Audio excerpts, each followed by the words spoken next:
Hey everyone, welcome back to the channel. In today's video, I'll show you exactly how to check your junk mail folder in Outlook, step by step, so you never miss an important email again.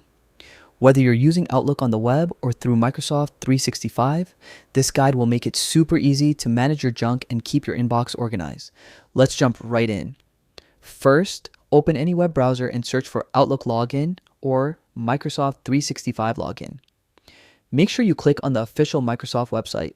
It usually looks like outlook.live.com or office.com. Next, click Sign In. Enter your Outlook email address and password, then complete two-factor authentication if you have it enabled. This adds an extra layer of security to your account. Highly recommended, by the way.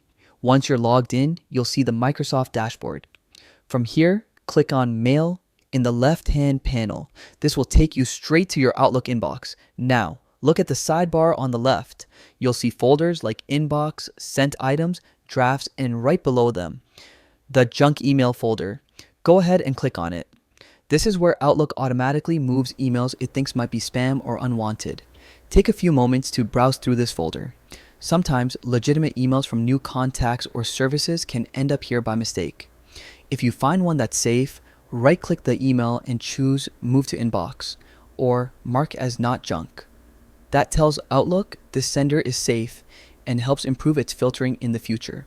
To go one step further, you can add trusted contacts to your safe senders list. This prevents Outlook from accidentally flagging their emails as junk again. Just remember, never click suspicious links or open attachments from unknown senders, even if they look legitimate. Outlook does a great job filtering spam, but a little caution goes a long way. And that's it. Now you know how to quickly check, clean, and manage your junk mail folder in Outlook, keeping your inbox safe and organized. If you found this guide helpful, give it a thumbs up, subscribe for more easy Outlook and tech tutorials, and drop a comment if you want me to cover another Outlook feature next. Thanks for watching, and I'll see you in the next one.